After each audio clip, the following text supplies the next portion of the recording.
नमस्कार, खबर में आपका स्वागत है। मैं हूं राघवेंद्र सिंह। परीक्षाओं पर बवाल और भरोसे पर सवाल।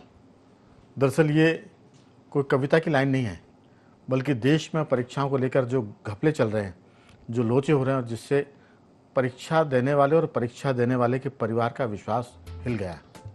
आज इसी पर हम विस्तार से बात करेंगे, क्योंकि केंद्र सरकार ने सीबीएसई की कॉपी जांच में जो खामी आई थी और व्यवस्था जिस तरह से ध्वस्त हो गई थी, उसको लेकर सीबीएसई के चेयरमैन और सेक्रेटरी को हटा दिया है। एक सदस्यीय जांच कमेटी बैठ गई है जो इस पर विस्तार से काम करेगी।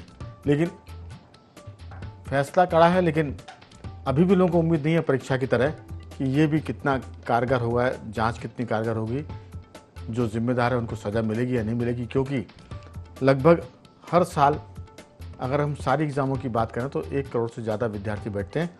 नीट की बात कर लें, सीबीएसई की बात करें, 10th और 12th की बात करें, यूजी की बात करें, तो बड़ी संख्या में देश के होनहार परीक्षा देते हैं और उन्हीं में से बच्चे आईआईटी में निकलते हैं, मेडिकल में निकलते हैं और बहुत सारी परीक्षाएं पास करते हैं। तो बड़ा सवाल है और विपक्ष ने भी इसको बड़ा सवाल बनाया। कांग्रेस भी इस मुद्दे पर सरकार के खिलाफ एक तरह से धरने प्रदर्शन की बात कर रही है और बहुत सारे लोग इस पर चिंतित भी हैं। आज इसी पर विस्तार से बात करेंगे कि परीक्षाओं पर सवाल।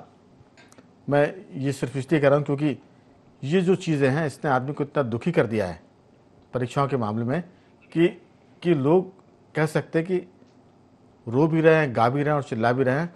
मैं जरा सी बात की चर्चा शुरू करने के पहले बता दूं कि हमारे यहाँ भी जब इस पर बातचीत की गई तो कविता में पूरा ये सब कुछ मामला हुआ कि परीक्षाओं पर सवाल, सरकारी सिस्टम बेहाल, सीबीएसई की कॉपी की जांच में खामी, व्यवस्था की नाकामी, मार्किंग में खेल, परीक्षा फेल। इसका मतलब कि लोग भीतर से इस पूरे मामले को लेकर दुखी हैं और एक तरह से परेशान हैं। चर्चा में जुड़ेंगे हमारे साथ 3 विशेष मेहमान। स्टूडियो में बैठे हैं हमारे 2 वरिष्ठ पत्रकार साथी, श्री योगीराज योगेश जी और श्री संदीप पाठक जी। आप दोनों का बहुत स्वागत है। और नई दिल्ली से जुड़ेंगे राजनीतिक विश्लेषक नागेंद्र सिंह परमार जी। तो सभी का बहुत स्वागत है। नागेंद्र जी, फोकस आप पर भी इसलिए रहने वाला है क्योंकि हर चीज़ का समाधान और समस्या दोनों का केंद्र है दिल्ली। समस्याएं भी दिल्ली से पैदा होती है और समाधान भी दिल्ली निकालती है। लेकिन जो सरकार बड़ी बड़ी समस्याओं का समाधान निकाल लिया, जिसने 370 धारा हटा दी, एनआरसी और सीए की बात सरकार कर रही है, 3 तलाक ख़त्म कर दिए, बहुत सारे एसआईआर की ये बात सरकार करती है और उसके काम को सुप्रीम कोर्ट ने भी समर्थन दिया, उसको सहमति दी है। लेकिन आखिर क्या वजह है नागेंद्र जी कि परीक्षाओं के मामले में दिल्ली सरकार या मोदी सरकार या उनके मंत्रिमंडल के लोग ऐसा क्यों नहीं कर पा रहे कि जो युवा है उसको भरोसा लगे कि 24 कैरेट मजबूत व्यवस्था है, परीक्षा के पत्र लीक नहीं होंगे और कॉपी की जांच ठीक से की जाएगी। अगर उनको कॉपी की जांच में गड़बड़ी का संदेह है तो जो एक तरह से एग्जामिन किया जाता है वो भी ठीक से हो जाएगा। रीचेकिंग की हम बात करें तो ये जो मुद्दा है, ये बड़ा मुद्दा है और देश के नौजवान के साथ घर घर की कहानी है। क्योंकि जिस घर से एक बच्चा एग्ज़ाम दे रहा हो, चाहे वो 10th की एग्ज़ाम दे रहा हो, 12th की एग्ज़ाम दे रहा हो या वो यूजी या नीट पर जा रहा हो, तो सब यानी पूरा देश इससे जुड़ा हुआ है। बड़ा मामला है। आपकी राय पहले चर्चा की शुरुआत में, फिर मैं आऊँगा अपने 2 साथियों की तरफ कि ये जो सारे मसले हैं, केंद्र सरकार कितनी गंभीरता से निपट रही है। अंतिम लाइन, केंद्र सरकार गंभीरता से निपट रही है तो ठीक है, लेकिन गंभीरता से वो निपट रही है ऐसा दिखना भी चाहिए। आपकी राय? बिल्कुल राजेंद्र जी, आपने ठीक कहा कि गंभीरता से निपट रही है, ये एक अलग मामला है। गंभीरता से क्या निपट रही है ये लगना भी चाहिए देश का हमको से। देखिए, ये देश के युवाओं से जुड़ा हुआ मामला है। युवा कौन? वो सब लोग जो 12वीं तक पढ़ते हैं, वही देश का भविष्य है। किसी भी माता पिता के लिए, परिवार के लिए उनकी असल पूंजी, और देश के नाते जो सरकार राज कर रही है उसकी असल पूंजी, आप ये मान लीजिए, धन या और अन्य चीजें नहीं होती। सबसे बड़ी असल पूंजी होती है कि हमारे जो युवा है वही देश का भविष्य कहा जाता है। उस मामले में कम से कम मैं ये कहूंगा कि मौजूदा जो स्थितियां दिखती है उसमें कहीं ना कहीं केंद्र सरकार का ये महकमा मुझे फेल होता हुआ नजर आता है। मैं आपको कहना चाहूंगा, देखिए, जी। देश का सबसे बड़ा परीक्षा बोर्ड जिसे कहा जाता है, जिसके ऊपर ये माना जाता था कि भाई वो पारदर्शिता से काम करेगा, मानवीय त्रुटियां कम करेगा, गुणवत्ता से काम करेगा, आधुनिकता से काम करेगा, उच्च नैतिक मापदंडों के साथ काम करेगा, क्या वो डिजिटल बदलाव के लिए तैयार था? इससे ये सवाल पैदा होता है जिस तरह की वो सब में गड़बड़ियां हुई है। और मुझे एक शेर याद आता है राघवेंद्र जी, कि कहाँ तो चिरागा तय था हर घर के लिए, कहाँ तो चिरागा तय था हर घर के लिए, और कहाँ चिरागा मयसर नहीं शहर भर के लिए। आप देखिए ओएसएम में एक जो जांच पर के जो है तकनीक, उसके द्वारा जांच मूल्यांकन किया जा रहा है, उसमें एक दो नहीं इस तरह के दावे किए जा रहे हैं कि 13-14 के करीब त्रुटियां उसमें पाई गई। बच्चे तो बच्चे, उनके माता पिता कितने हताश और निराश है, और सरकार ने कम से कम, मैं ये मानता हूं कि बहुत धीरे कदम इसमें उठा रही है, इसमें उसे और जल्दी कदम उठाने की जरूरत है, क्योंकि ये देश के युवाओं से, देश के भविष्य से जुड़ा हुआ सवाल है। आप देखिए जिस दुनिया में जितने भी विकसित देश है या उन्नत देश है, उन सबका मुख्य फोकस अपने इन बच्चों पे, मतलब ये मान लीजिए 10 साल से लेकर और 25 साल तक के उन बच्चों पे रहता है, क्योंकि वो जानते हैं कि असल जो पूंजी है वो हमारे उन बच्चे ही है। और जब पूरी दुनिया में ज्ञान, टैलेंट, स्किल और तकनीक ही दुनिया का भविष्य हो, तो ऐसे में हमारे बच्चों के साथ जो हो रहा है, या सीबीएसई ने की जो नई तरीके की ये ओएसएम प्रक्रिया, ये पूरी तरह से ठीक नहीं है। तो ये कहीं ना कहीं सवालिया निशान पैदा करता ही करता है, आप ये मानिए ही मानिए। और सरकार को इसमें और दमखम के साथ में और पारदर्शिता के साथ काम करने की जरूरत है। जिनकी जवाबदेही तय है वो ही है, और जिसने इसमें खामियां पाई गई है उनके ऊपर सख्त से सख्त कार्रवाई करने की आवश्यकता है, मैं ये मानता हूं। बिल्कुल, वो सख्त कार्रवाई क्या होगी इस पर भी सरकार को जवाब देना पड़ेगा। सख्त कार्रवाई का मतलब सिर्फ तबादला नहीं, पद से हटाना नहीं, बल्कि इस पर आपराधिक प्रकरण दर्ज हो और समय सीमा के भीतर 1 महीने में, 2 महीने में इसकी सुनवाई करके, जांच करके जो दोषी हैं उन पर कड़ी कार्रवाई के साथ उनको सज़ा भी मिलनी चाहिए। और सज़ा भी 1 महीने, 2 महीने, 3 साल की नहीं। ये इस तरह के मामले हैं कि अगर इसमें, मैं चूंकि बहुत इस मामले में इमोशनल लेवल पे बात नहीं कर रहा हूँ, लेकिन इतना महत्वपूर्ण है कि अगर इसमें सजाए मौत का प्रावधान हो तो भी कम है, लेकिन आजीवन कारावास से तो कम नहीं होना चाहिए। और 2-4 बार जब इस पर कार्रवाई होगी तब लोग इसमें डरेंगे, क्योंकि एक पुरानी कहावत है कि कौआ मार के अगर आप टांग देंगे तो फिर उसका असर होता है। सिर्फ एक सदस्यीय कमेटी से काम चलने वाला नहीं है, और ये बताता है कि देश की बदनामी भी हो रही है, युवाओं में असंतोष है। और मैंने कहा कि ये घर घर की कहानी है, क्योंकि जो बच्चा एग्ज़ाम दे रहा है तो उसके माता पिता भी उसमें शामिल हैं, उसके चाचा भी शामिल हैं, उसकी मामा मौसी सब इन्वॉल्व हो जाते हैं। तो एक बड़ी बात है संदीप पाठक जी, कि बच्चे बहुत मेहनत करते हैं, दिन रात पढ़ाई करते हैं, कोचिंग जाते हैं, कोटा जैसी संस्था में, शहर में जाके पढ़ाई करते 2-2-3 साल, फिर जब वो एग्ज़ाम में बैठते मालूम है पेपर लीक हो गया, फिर सारी चीज़ें पास कर ली, ग्रेजुएट हो गया, बीटेक कर लिया, ये कर लिया, फिर आपने दूसरी कॉम्पिटिटिव एग्ज़ाम दी, पता हो उसका भी पेपर लीक हो गया। तो वो बेचारे जो एग्ज़ाम की तैयारी कर रहे हैं उनका गुनाह क्या है? समय निकल रहा है, उम्र निकल रही है, पैसा खर्च हो रहा है, किस तरह से लोन लेके वो पढ़ाई कर रहे हैं। तो ये बहुत सारी व्यापक चीज़ें, सरकार को इस पर बहुत कठोरतम कार्रवाई करने की ज़रूरत है। जैसा मैंने चर्चा में कहा था कि न केवल कार्रवाई हो बल्कि वो दिखे भी कि कार्रवाई बहुत कठोर हो रही है। आपकी राय? देखिए, कंट्रोल का जब किया जाता है किसी भी परीक्षा के लिए, कंट्रोल शब्द का इस्तेमाल इसलिए होता है कि उपलब्ध संसाधन से ज़्यादा संख्या में जब छात्र होते हैं, या कोई भी व्यवस्था में यदि कोई सीमित दायरे में, यदि जैसे कंट्रोल राशन में भी होता था कि कोई चीज़ कम है, तो अब यहाँ पे देखने वाली बात ये है कि जो इतना बड़ा राष्ट्रीय स्तर का जो परीक्षा है और इसकी बदनामी अंतर्राष्ट्रीय स्तर पे है, क्योंकि आजकल हमारे मेडिकल के बच्चे बाहर से भी पढ़ रहे हैं।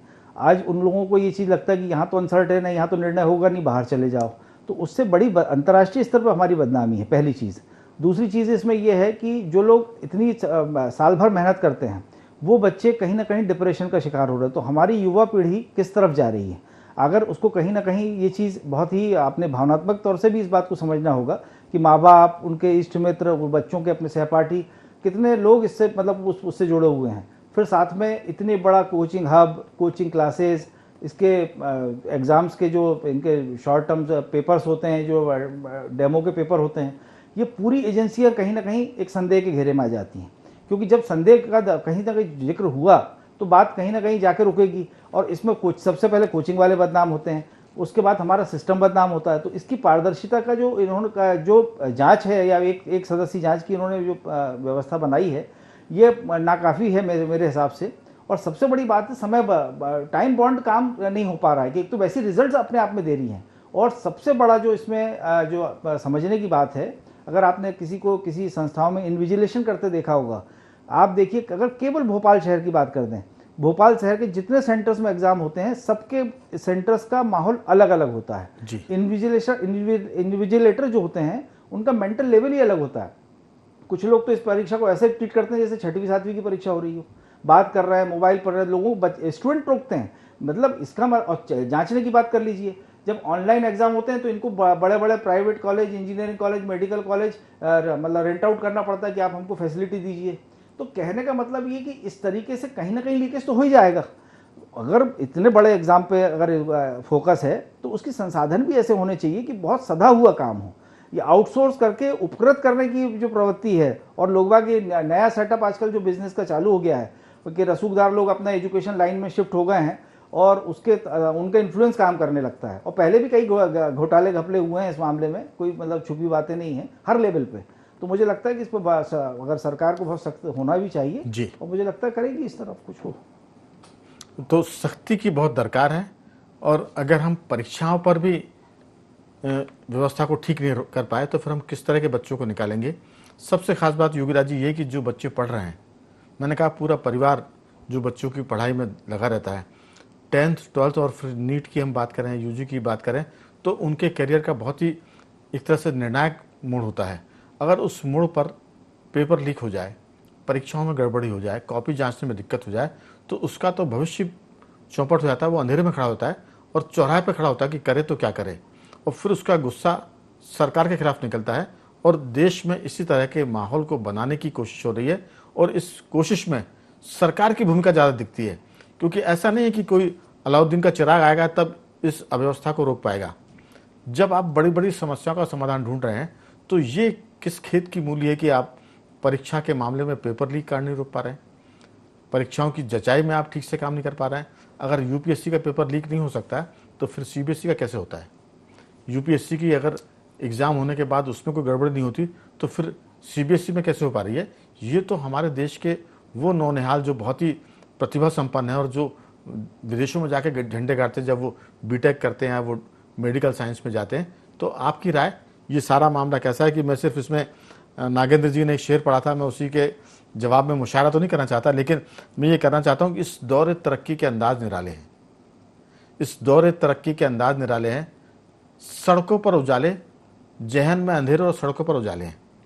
तो सड़कों पर तो बहुत उजाले हो रहे हैं, बहुत सब चीज़ें बढ़िया चकाचौंध दिख रही है, लेकिन परीक्षा के मामले में, शिक्षा के मामले में व्यवस्था चौपट होती दिख रही है। आपकी राय? देखिए राघवेंद्र जी, ये मसला केवल बच्चों तक सीमित नहीं रहा और ये बहुत बड़ा डेंट है मोदी सरकार को। और ये मैं इसलिए कह रहा हूँ कि जिसका जिक्र आपने अभी कहा कि विपक्ष तो तैयार बैठी था और इसी बात को लेकर अगला आंदोलन की तैयारी है, कॉकरोच पार्टी तक बन गई है। तो ये एक अलग मसला है। ठीक है, युवा विपक्ष के टारगेट पर है और अगला आंदोलन जेनजी ही करेगी, ये बात हो रही। अब मैं इस परीक्षा को लेकर 2-3 बात रख रहा हूँ। ये जो पूरी मसला है, आप देखिए सरकार ने 2 लोगों के ट्रांसफ़र कर दिए। कम से कम इसमें 3-4 लोगों की बर्खास्तगी होनी चाहिए थी, 3 सदस्यीय कमेटी बननी चाहिए थी। सरकार ने बहुत लिबरल रुख इसमें अपनाया, बहुत हल्के में इस चीज़ को लिया। ये पूरा का पूरा मामला कैसे सामने आया? आप बताइए। सरकार जरा सी बातों के लिए इतने महत्वपूर्ण वो पूरा हमला लगा देती है। ये जो मामला सामने आया ना, ये पूरा का पूरा मामला भी सामने लेके आए 12वीं क्लास के बच्चे। ये सरकार के लिए शर्म की बात है।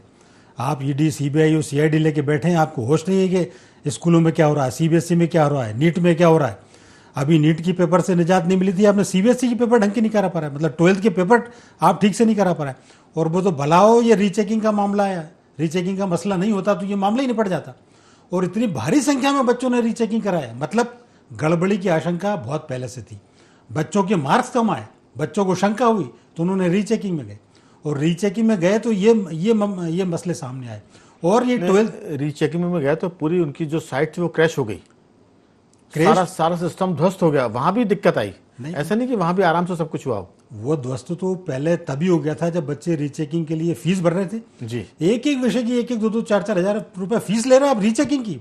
यदि विषय की आपने रीचेकिंग की तो 5,000 रुपये फीस लग रही, और उन्होंने 5,000 रुपये भरी फीस और मैसेज गया वहाँ, मालूम पड़ा कि हैक हो गया। उनको पता ही नहीं पड़ा कि 5,000 रुपये उनके गए कि नहीं गए, नोटिफिकेशन उनके पास मिला ही नहीं जी कि हमने जो चार्ज जमा किया है वो पहुंचा कि नहीं पहुंचा। हैक पूरी क्रैश हो गई पूरी की पूरी साइड। दूसरी महत्वपूर्ण बात, आप ये देखिए, ये जब पूरा मसला पकड़ा आया तो कॉपी जब सामने आई, उसमें कॉपी के पेपर स्कैन करके लगाए गए, और महत्वपूर्ण बात है कि कॉपी जब सामने आया तो जिस बच्चे ने की कॉपी थी उस बच्चे में पेपर, उस बच्चे में राइटिंग किसी दूसरों की थी। अभी कितना बड़ा घपला है, आपने पूरे के पूरी कॉपी तक निपटा दी बच्चों की। यानी हिम्मत देखिए आप, इसमें इतने बड़े नेक्सस जुड़ा हुआ है कि सरकार को शर्म आनी चाहिए कि आप केवल 2 लोगों के ट्रांसफर कर रहे हैं। इसमें कम से कम 10-5 लोगों की बर्खास्ती होनी चाहिए। वो संस्था जिसको आपने इसका टेंडर दिया, वो बार बार टेंडर में घपले कर रहा है, टेंडर बदल रहा है, आप उसके लिए टेंडर की बिड बदल रहे हैं आप उसके लिए।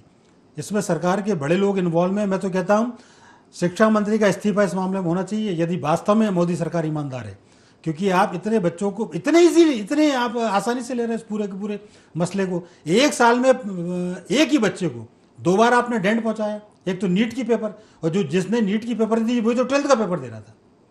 तो एक बच्चे को आप 2 बार निपटा रहे हो। आप नीट में भी उसके साथ अन्याय हुआ और 12th की परीक्षा में भी आपने अन्याय किया। तो ये बहुत शर्मसार कर देने वाला ये कांड हुआ है सरकार के लिए। इसको बहुत कठोरता से कार्रवाई करनी चाहिए सरकार को। बहुत इजीली लिया है, ये आसानी से नहीं लिया जाना चाहिए। सरकार यदि ये लूपहोल्स पकड़ती तब भी मुझे समझ में आता कि सरकार ने बड़ी तत्परता दिखाई। वो बच्चे 12th क्लास के ये लूपहोल्स पकड़ रहे हैं, आपको तो पानी में डूब मर जाना चाहिए, चुल्लू भर पानी में। ये बहुत, चूंकि कड़े शब्दों में मैं उपयोग कर रहा हूँ क्योंकि ये लाखों बच्चों के भविष्य से जुड़ा मामला है। आप बच्चों के भविष्य के साथ खिलवाड़ कर रहे हो आप। तो इसमें तो एक बात मेरा यही कहना था, शिक्षा मंत्री के इस्तीफे से नीचे कोई स्वीकार नहीं, और कम से कम 10-12 लोगों की बर्खास्तगी इसमें तय होनी चाहिए। आपने तो आगे जाके बात की कि मुकदमे दर्ज होने चाहिए, मुकदमे दर्ज हो चाहिए, सजाए मौत का प्रावधान होना चाहिए, तब इसमें डर होगी। लेकिन मैं ये नहीं कहता कि सरकार शिक्षा मंत्री का इस्तीफा ले, 15 लोगों को हटाए। मैं कह रहा हूँ किसी को ना हटाए, सबको पुरस्कार दे दे, लेकिन व्यवस्था सुधारे। आप व्यवस्था सुधारिए, हमें किसी की शहादत से मतलब नहीं है। हमको शिक्षा में सुधार चाहिए और वो भी पुख्ता चाहिए, मजबूत चाहिए। तो नागेंद्र जी, दरअसल मैं वैसे इस बात को अंत में कहना चाहता था, लेकिन आपने चूंकि एक शेर पढ़ दिया था तो मैं भी इसमें दूसरा शेर आपके साथ में दुष्यंत कुमार जी का शेर पढ़ रहा हूँ कि अब तो इस तालाब का पानी बदल दो। उन्होंने लिखा था व्यवस्था को लेकर, अब तो इस तालाब का पानी बदल दो, यहाँ के कमल कुम्हलाने लगे हैं। इस व्यवस्था को बदलने की ज़रूरत है। हमारा कहना है कि शिक्षा मंत्री से काम नहीं चलेगा। आप ऐसी व्यवस्था करें कि मामला सुधर जाए। सिर्फ आपने हटा दिया किसी को, शिक्षा मंत्री को भी हटा दिया, अगला भी वैसे ही काम करेगा आकर, तो ये पूरा माफिया है और बड़ा गठबंधन है। और इस गठबंधन के तार बहुत ऊपर तक जुड़े हैं, सरकार में जुड़े हैं, भाजपा संगठन में भी अगर जुड़े तो मुझे इस पर कोई हैरत नहीं होगी। और ये जो मामला है, मैं एनसीईआरटी की बुक्स पर भी आ रहा हूँ कि जब सीबीएसई की पढ़ाई शुरू होती है बच्चों की, एनसीईआरटी की किताबें सस्ती मिलती हैं, लेकिन आप देखिए कि किताबें आते आते आधा साल गुजर जाता है। वो भी एक नेक्सस है कि एनसीईआरटी की बुक्स बाजार में ना आए और प्राइवेट सेक्टर के लोग उन किताबों को छापकर महंगी दामों पे बच्चों को दे, और ये भी अरबों रुपए का कारोबार है, अरबों रुपए का गोरख धंधा है इसमें। तो हम उस पर तो फिर कभी बात करेंगे, लेकिन ये जो सारा मसला है बहुत गंभीर है और सरकार को इसको बहुत सर्वोच्च प्राथमिकता पर, टॉप प्रायोरिटी पर लेकर इस पर काम करने की ज़रूरत है। मैं फिर दोहराऊंगा, सरकार काम करे, वो तो हमें लगता है कि कर रही होगी, लेकिन करती हुई दिखे, ये बहुत ज़रूरी है। आपकी राय? बिल्कुल राघवेंद्र जी, सरकार को जिस गंभीरता से इस विषय को लेना चाहिए था, उसमें कहीं ना कहीं चूक रही है। आप देखिए ना कि इतने दिन बाद अब ये कदम उठाए जा रहे हैं, जबकि इन कदमों को तो फौरी तौर पे उठाने की जरूरत थी। अब तक तो बर्खास्तगी और एक ऐसी जांच कमेटी जो एक नियत समय में एक समयबद्ध तरीके से जांच करती और जो भी आरोपी पाए जाते उनके खिलाफ कड़े से कड़े कार्रवाई करती, जैसा कि आप कह रहे हैं, ये होने की जरूरत है। देखिए, एक तरफ तो कहीं नई शिक्षा नीति लागू होने से हमारे देश के नौनिहालों में नई उम्मीदें, नई सपने, नई आशाएं जगी थी। दूसरी तरफ यही अपने आप में बहुत गंभीर प्रश्न है कि देश का सबसे बड़ा परीक्षा बोर्ड है, क्या वो इस तकनीकी बदलाव के लिए तैयार था? तकनीकी बदलाव के नाम पे क्या सत्यानाश हो गया, जिसमें बच्चों के लिए, लाखों लाख बच्चों के लिए राघवेंद्र जी, इस देश में अगर किसी एक व्यक्ति की हत्या की जाती है तो उसे जघन्य अपराध माना जाता है हमारे कानून और संविधान के हिसाब से। ये तो हजारों हजार बच्चों के भविष्य की हत्या नहीं करने का प्रयास नहीं है। एक तरीके से जिस तरीके से खामियां लाई गई हैं, क्या होता है उनके साथ में, उन निहालों के साथ, जो देश का भावी भविष्य, जो सपने बुनते हैं। शिक्षा के बारे में ये कहा जाता है कि शिक्षा में वो ताकत है जो गुदड़ी के लाल को भी सपने देखने के लिए मजबूर करती है, सपने देखने की उसमें दृढ़ इच्छा शक्ति पैदा करती है। शिक्षा ही वो माध्यम है जो किसी भी बच्चे को बताती है कि आपके आर्थिक हालात, सामाजिक हालात, आपका ज्ञान है वो आपके जीवन में बदलाव लाएगा। और उसमें ही ऐसी खामियां पाई जाए तो क्या ही कहना। सरकार को इसमें बेशक बहुत दृढ़ता के साथ और ठोस कार्रवाई के साथ नजर आना चाहिए, वरना ये ना ये पक्ष विपक्ष का मुद्दा है। मैं ये भी नहीं मानता कि पक्ष विपक्ष का मुद्दा है। राजनीति करने के लिए बहुतेरे मुद्दे हैं, लेकिन ये देश के बच्चों से, देश के भावी भविष्य से जुड़ा हुआ मुद्दा है। इसमें क्या पक्ष विपक्ष जैसी बातें नहीं होनी चाहिए। इसमें तो सीधी, सटीक और त्वरित कार्रवाई की जरूरत है। सरकार में इसमें गंभीर तरीके से चूक गई, इसमें कोई नागेंद्र जी, जब सरकार ढीली पड़ेगी तो विपक्ष को आना पड़ेगा। लोकतंत्र में प्रतिपक्ष का काम है कि सरकार जहां जहां कमजोर पड़े सरकार को वो कसे और कार्रवाई करने के लिए मजबूर करे। इसमें सरकार ने लापरवाही की और लापरवाही के चलते हम डिबेट भी कर रहे हैं। और जो योगीराज जी ने कहा था कि एक बच्चे ने इसको उजागर किया है, सरकार के सिस्टम ने नहीं किया उजागर इसको। तो बहुत सारी बातें संदीप जी, इसमें तो ये भी बात आई निकल के कि पिछले दिनों जो बैठक हुई थी बहुत उच्च स्तरीय केंद्र सरकार के मंत्रियों की बैठक थी, उसमें राजनाथ सिंह शामिल हुए थे। उन्होंने कहा था कि ये जो पेपर लीक कांड हो रहा है इसमें हम सेना की मदद भी देंगे। तो जब सेना का आप SIR पर सक्सेस हो रहे हैं, CA पर सक्सेस हो रहे हैं, इलेक्शन के सिस्टम पर सक्सेस हो रहे हैं, आर्मी को आप बहुत मजबूत कर रहे हैं, दुश्मन के विमानों को आप रास्ते में ही उसके सिस्टम को जाम करने की ताकत रखते हैं, लेकिन परीक्षा के सिस्टम को आप ठीक नहीं कर पा रहे हैं, तो कहीं ना कहीं बदनीयती नजर आती है। भले ही बदनीयती ना हो, लेकिन जो दिखता है उससे लगता है कि नीयत ठीक नहीं है और इसमें कुछ बड़ी गड़बड़ी है। आपकी छोटी सी टिप्पणी। ये बिल्कुल उच्च स्तरीय निर्णय के बाद ये निम्न स्तरीय जो रिजल्ट्स है इस तरीके के जो आ रहे हैं जी, ये बहुत ही शर्मसार करने की बात है। हम लोग यदा राष्ट्रवाद की बात करते रहते हैं, ये क्या, इसको तो मुझे ऐसा लगता है कि राष्ट्रीय अवसादवाद है ये बच्चों के लिए। कि अब तो बच्चों के इस तरफ से यही कह सकते हैं कि अब तो घबरा के कहते हैं कि मर जाएंगे, और मर के भी ना चैन पाया तो कहाँ जाएंगे। बच्चे इतने डिप्रेशन में आ रहे हैं इस बात को लेके, और एक ये हम लोगों के लिए, युवा पीढ़ी के लिए बहुत चिंता की बात है। आखिर इसका आखिर छोर निकलेगा कैसे। मुझे लगता है कि इसमें जो कमेटियां और जितने भी अमले इसमें काम करते हैं, ये पहले नीचे से अपनी व्यवस्थाओं को ठीक करें। एक मेंटल स्टेटस, जैसे बच्चों का एक पढ़ाई का एक स्तर होता है, तो परीक्षकों का भी एक स्तर होना चाहिए, परीक्षकों का और उनकी व्यवस्थाओं का भी एक स्तर होना चाहिए। ये लोग ऐसा करते हैं जैसे वेयर हाउस में जैसे माल भरने जैसा काम है, कि बस इनको एक एजेंडा दे दिया कि इतने लोगों की एग्जाम कंडक्ट कराना है, तो ये कंडक्ट कराने में भरोसा ज़्यादा रखते हैं एग्जाम लेने की बजाय। बिल्कुल।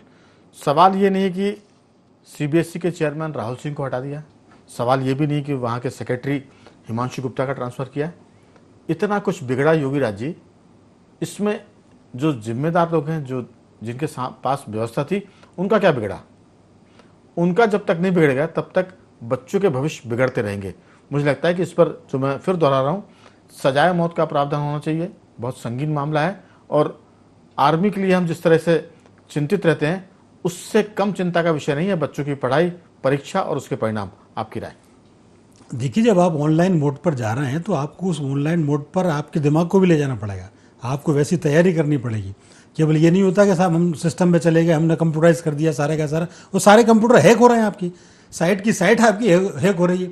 कोई भी साइबर के विशेषज्ञ जो हैं वो घुस रहे हैं आपकी साइटों में जाके, और जैसा चाहे वैसा उसका शेप चेंज कर रहे हैं। यानी शिक्षा विभाग में हो रहा सबसे खास बात ये है जी, वही तो महत्वपूर्ण बात है। आप ये देखिए कि व्यावसायिक परीक्षा हो चाहे 12th की परीक्षा हो, अब तो ये भी आ रहा है 10th, तो 12th में भी आप परीक्षा ढंग से नहीं करवा पाएंगे। एक बात और मैं कहूँगा, आज ही कंपनी सेक्रेटरी का पेपर हुआ है। आज 2 घंटे लाइट चली गई, बच्चे बैठे ही रहे।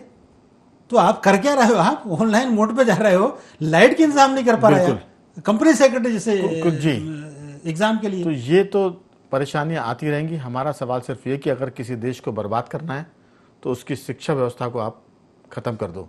तो ये सिर्फ माफिया का मामला नहीं है, ये हमारी शिक्षा व्यवस्था को बर्बाद करने की साजिश है। और इसमें जो भी शामिल है ये भी एक किस्म का राष्ट्रद्रोह है।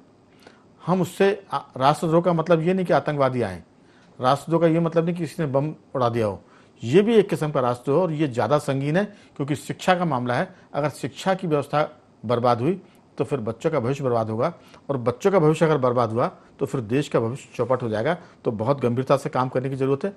परीक्षा पर बवाल तो हो गया है, भरोसे पर सवाल भी हो गया है, अब इसके समाधान की ज़रूरत है। मैं तीनों मेहमानों का धन्यवाद करूंगा।